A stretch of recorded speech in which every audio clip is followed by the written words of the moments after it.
Hey, fellow aliens, overseers, it's me, Mario.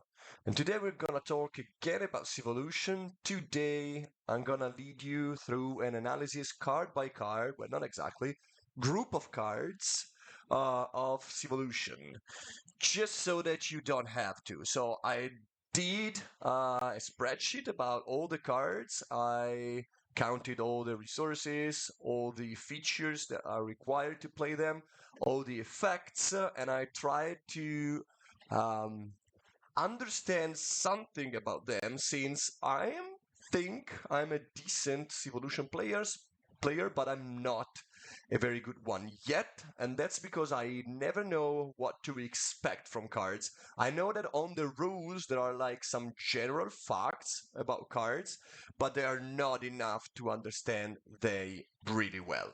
So here today we're gonna talk in depth about all the different categories of cards. There are five categories of cards in Civolution. They are inventions, mutations, insights, buildings, and achievements.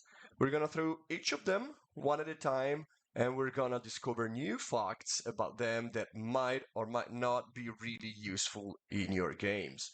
So let's talk about these bad boys here, inventions first and foremost. They're not my favorite ones, just because, as we're going to see, they are their effects are not as focused as I would like. I like when things are more like, you know, easy to understand, while inventions are pretty much all around when it comes to effects, but they can be very, very strong. So let's talk about them. So first thing is that most cards, I would say that pretty much I say like 90% of them, it's probably more, require dexterity and intelligence in their third and fourth column. Sometimes it's a second and the third, but most of the time these two features are required, and a lot of cards require them. So um, it doesn't mean that you need dexterity or intelligence to play inventions. It means that you need them if you want to focus on them.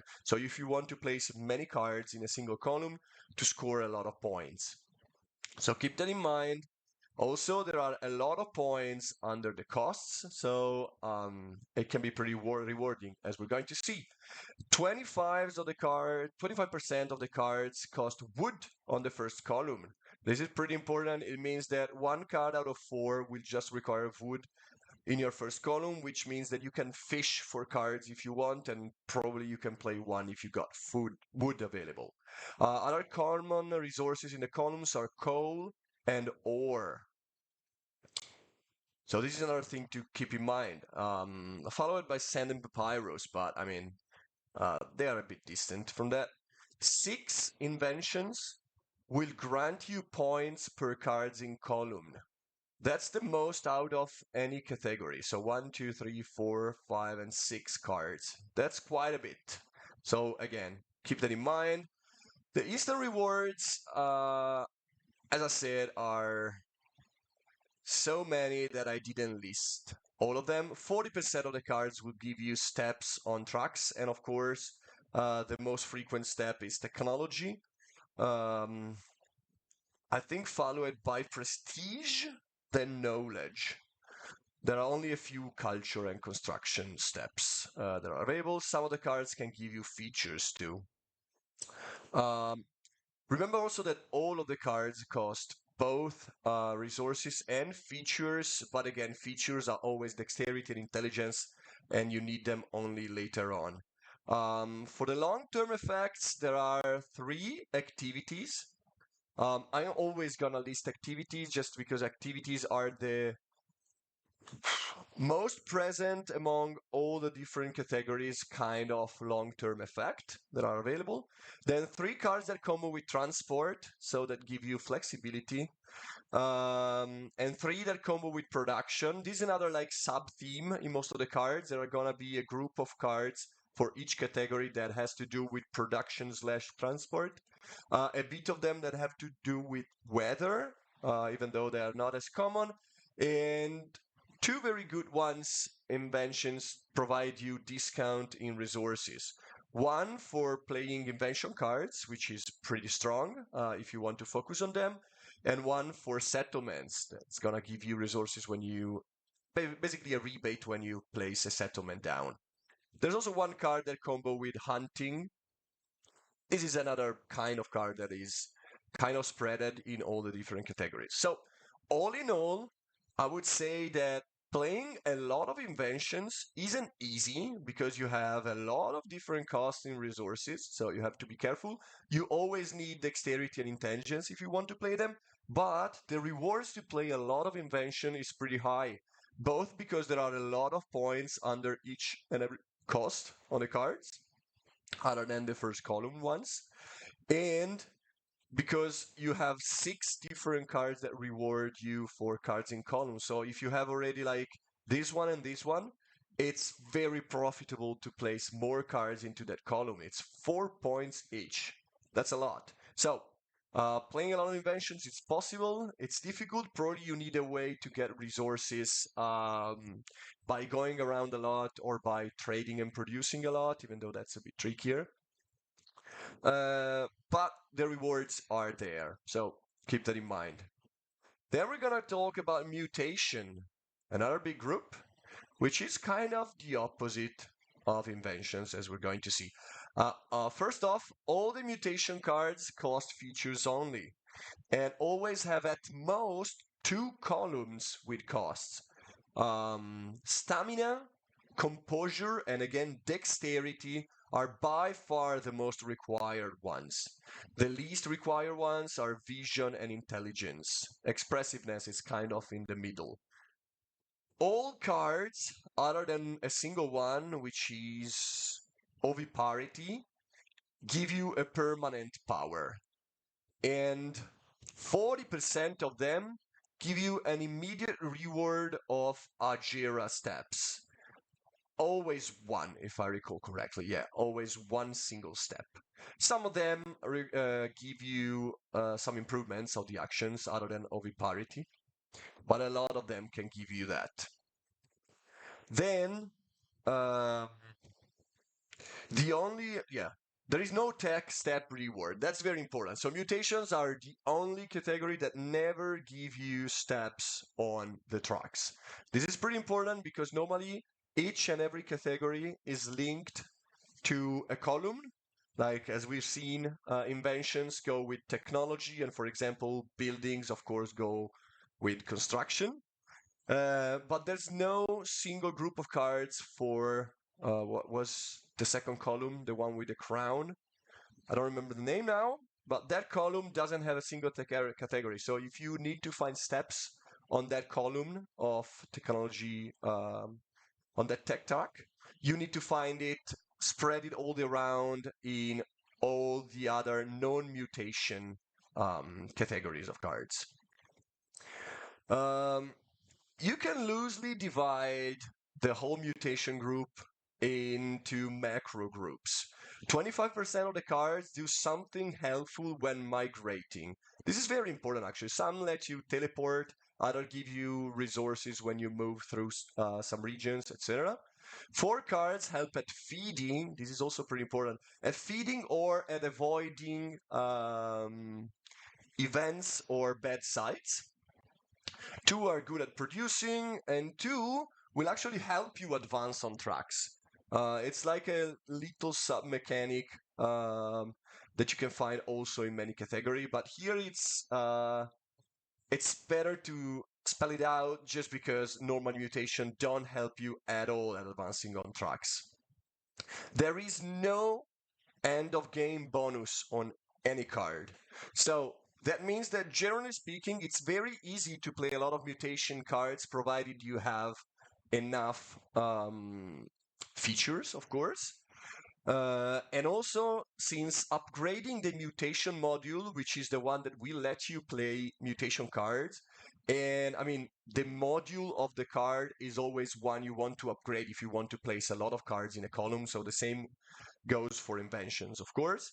But for mutations, it's particularly important because moving 2 features from one place to another is, of course, very, very strong when you want to play a lot of mutation. The thing is, the rewards aren't big. both in terms of points, as we've seen, there is no end of game card in Mutations, and in terms of power, because they don't give you steps on the track, so it's actually pretty costly, and it's very hard to properly use all the powers on the Mutations so that they actually are worth playing. So most of the games, I have to admit that I find myself playing 1, 2 mutation just to get the first income chip and flip the 7-point chip on the fourth column. So on the fourth line. So of course, upgrading mutation is very necessary if you want to play a lot of mutations. And that's it for mutations, I would say. I'll try to keep the video kind of short, or at least not too long. And let's see how I'm doing at that. Insights. So insights are another weird group. They can cost features, resources, or both.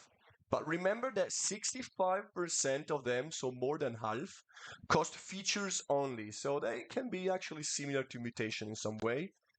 And that goes up to 78% if we consider the first column only. So if you want to play a card on the first line on your console, uh, more than 3 cards out of 4 in the inside group are playable with just features. So it's pretty easy to find an insight to play on your first line. Only 2 cards cost resources only, and 10 cost both. The most required feature by far is intelligence, which is coming back, you know? So dexterity came back on mutations, intelligence comes back for insight, and mutation and intelligence and dexterity were required for inventions. So intelligence here is followed by expressiveness and vision. All 3 of them are tied if you consider the first column only. This is also pretty important. So intelligence is required more for higher tiers. Dexterity is almost absent, and less than 20% of the cards require resource on the first column, as we've seen, like 78% of the cards are features only on the first column. There are 4 end game point cards, but they only reward 1 point each, even though they give you steps on top of that. There are almost 50% cards with immediate bonus and more than 50% with permanent effects. Most immediate rewards are steps on tracks, again, 37%. And the most common ones are, of course, the ones on the knowledge track. 22% of the cards, which is actually 7 cards, have powers depending on roll on reset. These are actually a different group that doesn't come up in any other category. They are like monarchy or democracy. So sometimes they do something when your roll includes something, sometimes when it doesn't include certain numbers. They're all actually decent. The one that I like the more is mathematics. Actually, 1 point each time that you roll a 6 can can get you 12 points in a game, and even more than that, depending on how the game goes. So it means that if you play a lot of insights, the odds are that you want to reset quite a bit. So it might not be worth it to get extra dice with the achievement module or upgrading planning. I don't think they are good ideas because you really want to reset a lot, so you don't want to prolong the number of turns you have in between resets. The other effects on the cards can't really be grouped. There are like 3 activity cards. A few insights have build around potential that I think should be talked about. There's urbanism, which gives you 1 construction step and 3 victory points when building a settlement. That's this one, which is pretty strong. Then we got physics, 1 technology step plus 3 victory points each time that you install an invention. This is actually a very good build around if you want to play a lot of inventions.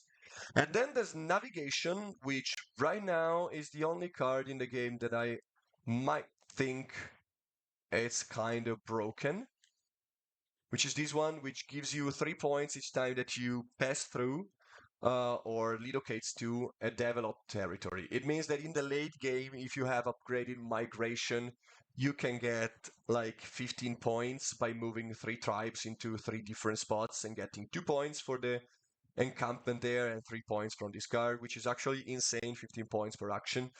And also it helps you spreading around just before the last scoring that always counts both tribes and territories. So I think this card is, if not broken, at least it promotes a very strong play style that it's also kind of boring. So I'm not sure I love it. But there are also a lot of other cards that are a bit weird that give you a lot of points, like this one always gave me 16 points when played on a first round, which is pretty strong. So remember that insights are actually good to build around. But overall, it shouldn't be too difficult to stack insights up, provided you have enough features. But doing so gives you quite a bit of technology steps, but it doesn't give you as much as piling up on inventions can give you. Because they don't give you lots of points because they don't have that many columns. Some cards do, but a lot of them don't. And they only give you 1 point per card in column, even if you stack on the same card. Oh, there's another build around here. Biology is pretty good too. So again, what to bring home is a lot of build around cards. Um, a lot of cards that do something when you reset, so resetting a lot is pretty good. They can be kind of easy to play, but there are not big rewards to play a lot of them. All right, finished with insights. Let's go to buildings. Buildings are my favorite group of cards. I mean, I like building in Great Western Trail, I like building in Barrage, and to the surprise of nobody, I like building a lot in Civolution too, even though it's not as effective, of course. First off, all the building cards cost resources only, so no features required. And almost all of them have discounts on the first 2 columns for either 3 or 2 settlements. So if you have the full 3 settlements, well, full would be 4, but if you have at least 3 settlements, the cost on the first column is free. And if you have 2, the cost on the second column is free, which means that if you have 3 or 2 of them, the first 2 columns are free, which is pretty cool. By far, the most required resources, both in general and on the first 2 columns, are stone and wood. Over 50% of the cards have one of them in the first column. So if you got stone and wood, you should be all good to play the early building cards, which is something that is pretty cool to know, right? All of the cards, except for the temple, which is a bit different, have at most 2 or 3 columns.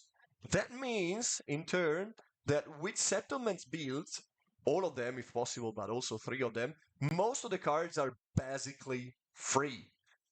The columns don't give points though, unless they require 2 resources. So there are some cards that require you 2 resources and give you 3 victory points, like this one, 2 wood, the card house. 2 wood and gives you 3 victory points, but most of them don't give you victory points. Almost 40% of the cards have activities on them. That's a lot. That's the most out of all groups. Half of these give steps on the 5 tech tracks. I'm saying half because I think there are 12 cards in total, and 5 of them give you um, steps on the 5 tracks, and one of them is like a wild card one that costs more, of course. The other ones combo with food or with strengthening tribes. These are the 2 main themes of building. So other than giving you steps on tracks, they give you either food or combo with food, or strengthen or combo with strengthening. And often these ones give you Ajera steps too. There are another 4 cards that help also in these areas. Almost 50% of the card gives steps on tracks, and some can give you features on top too. An overwhelming majority of them are construction steps, so keep that in mind. A lot of them are steps on construction, even more than for the other groups. So if you go full on buildings, you can expect to easily get, well, not easily, but you should be able to expect to get to the top of the construction track. In general, the steps are more than usual. They come in 4 and 5 steps a lot of the time, which is a crazy amount. Sometimes they come in two, of course, but most of the time, like, look at this one. The temple gives you six. Of course, it costs a lot of resources, but I mean, 6 steps, that's unheard of in Civolution. There are only 2 cards which give you end game points, but they both give you 2 points for each card in the stock, and they come with progress track steps, which is pretty cool. So, all in all, I would say that you want to play a lot of building cards if you want a lot of steps, especially on constructions, and if you want activities. And a good way to play a lot of building cards is upgrading the building action, exploring and finding building grounds, going for a lot of settlements, and maybe even a lot of statues if you're at it. And also in the early game, upgrading building is pretty good to plop down 2 farms, which give you 2 ideas back and can help you with sustaining your overall population.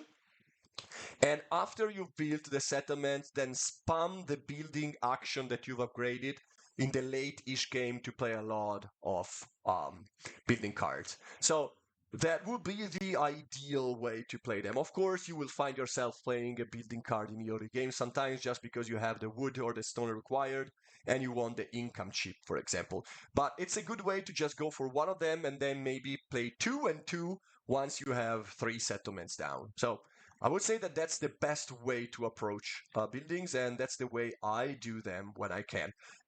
It's not always the case that you place down 3 settlements, but even 2 can help a lot by, giving you a good discount. Let's talk about achievements, which is another category that is not as well defined as mutations or buildings. So, first off, no achievement, repeat me, no achievement has a cost in the 4th or in the 5th column. So that's pretty important. 25% of them cost features only. So 1 card in 4, again, costs features only. So at this point, you should see why to play cards, features are, generally speaking, more important than resources. So you need some key resources to play some cards, but to play a lot of cards, most of the time, the features are more important. 31% cost resources only, and the rest has a mix of them. Intelligent, dexterity, again, as you might have heard me mentioning them once or twice, but they are by far the most required features. So intelligence and dexterity and expressiveness are the most common ones. Various resources are required, wood being the most common, but there's an almost even distribution overall. 25% of the cards as an immediate reward can fulfill a goal. This is pretty important. You can see it in other categories too, but in achievement, there are a lot of them. So achievement can let you fulfill goals without taking the planning action. This is actually very relevant in most of my games, so I always try to play one of these cards when I'm ready to fulfill a goal. Getting a goal is normally way, way, way worse than fulfilling one. So you should always use these cards to fulfill goals, not to get them. There are only 2 activities among all the achievements. So achievements are not great for activities. Oh, something I didn't mention about buildings is that often you want to upgrade the activity module when you go for buildings, just because there are so many good activities out of buildings that you can use. 44% of the cards reward steps on tracks. I believe that this is the most out of any group. So even though they don't give you as many steps as the building cards, there are a lot of cards that give you steps. Culture, of course, is the most frequent one, followed by prestige. Oh, that's the name of the crown, prestige. So this is another good way to get prestige, going for achievements since no mutations. No mutation card can give you prestige. There is almost no technology amount achievements. Overall, I would say that it's not costly to stack a lot of achievement cards, but it's not really rewarding either. You don't have many rewards later on, but it's easy to stack them because a lot of them don't have any cost on the later column. So if you upgrade the achievement in the early game to get 2 dice at once, you might want to upgrade it again to play just a bit more achievement to get more points with your action later on in the game. There are 3 cards with end game points, and each comes with 2 steps, which is pretty cool. What they will let you do is a lot of weird stuff. I didn't focus on all of them because, again, the effects are vary a lot. So I would say that that's it. All the 5 cards in Civolution here for you so that you don't have to run the math. Just some final facts that might interest you. The overall cost of cards summed up. So let's talk about features first. Just to put things in perspective, the most required feature of all is intelligence by far. 96 intelligence are required on cards, and dexterity is the second one with 79. To put things in perspective, stamina is required only 28 times. That's almost a fourth and less than a third of intelligence. That's pretty a lot. So it goes like this: intelligence 96, stamina 28, composure 42, dexterity 79, expressiveness 43, and vision 33.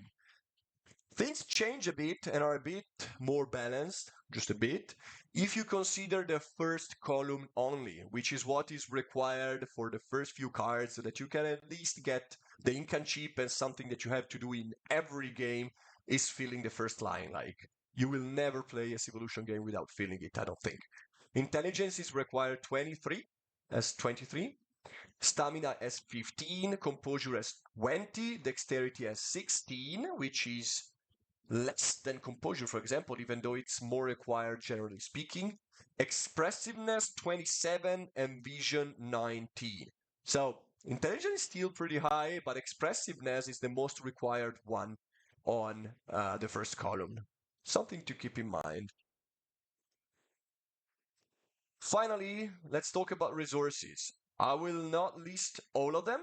They're all required, but by far the most required ones are again wood and stone, to the surprise of nobody, since of course they are there on a lot of building cards, and building cards are the most resource hungry ones of all the different category of cards. Some resources are used very rarely, like sand, like herbs, like oil. There are only a few cards that require them. I'm not gonna list them all, but the third most required one, just after wood. Wood is 42, by the way. That's a lot. Stone 28. The third one is actually mineral ore as 22. So going on mountains, it's actually pretty important to play cards, I would say. For sure buildings, but I believe also inventions. A lot of invention cost mineral ore. And numbers don't change much when you go on the first column only, because wood is still there at 20, dwarfing any other resource. Then there's stone at 11 and ore at 9. Papyrus actually is not required much, is pretty much in line with all the other resources that go between 3 and 6. So papyrus, it's 6, so it's on the upper, kind of close to the upper tier, but not close enough. And all the other ones are mostly 4 and 5. So remember that wood is by far the most required resource. I think you might have noticed by yourself, but it's good to know it, knowing all the numbers. All right, I say that that's it for today. I hope you enjoyed the video. I plan to make more video about Civolution, and maybe, hopefully, once I fully understand it, a full video with a full strategy guide for the whole game. All right, guys, see you next time. Matters out. Bye-bye.